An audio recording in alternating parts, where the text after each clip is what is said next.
បាទបងប្អូនជាសកម្មភាពជួសជុល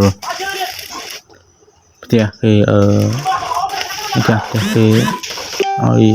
កាត់ប្រកាន់ដែរតែខ្ញុំជាកម្មករខ្ញុំក៏យកបបផ្សារមកកាត់ដែកប្រើ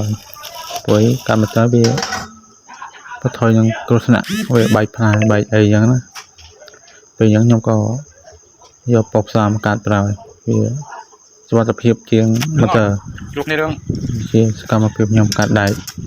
នឹងបបផ្សារតែខ្ញុំកាត់អស់មួយជារៀងនេះខ្ញុំកាត់មួយជារៀងទៀតតែទុកវាអស់ទៅអូបាទប៉ុណ្ណឹងហើយជាប់ទុកនៅក្នុងក្រោយជាប់ទុកជាមួយនឹងកូនជាងកំពូលឆ្លោះជាមួយខ្ញុំចាំមើលមិនទៅជាយល់ប្រមាណទេការយល់មិនទៅយល់ចាំតែពេលថ្ងៃចាំតែអី